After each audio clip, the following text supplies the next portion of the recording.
Θυμάμαι πάντα στιγμές που αγάπησα.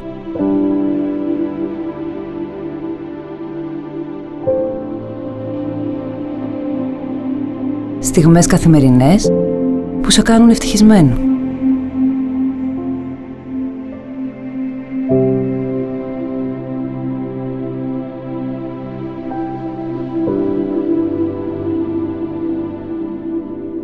Τα καλοκαίρια στο νησί γινόμασταν παιδιά. Είχαμε τα δικά μας μυστικά.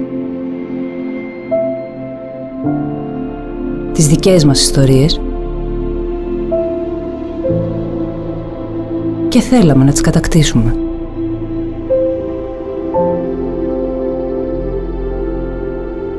Οι καλοκαιρινοί έρωτες σε κάνουν να αισθάνεσαι ξεχωριστός.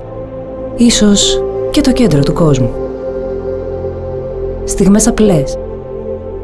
Πράγματα μικρά που κάνουν τη ζωή μας πιο όμορφη.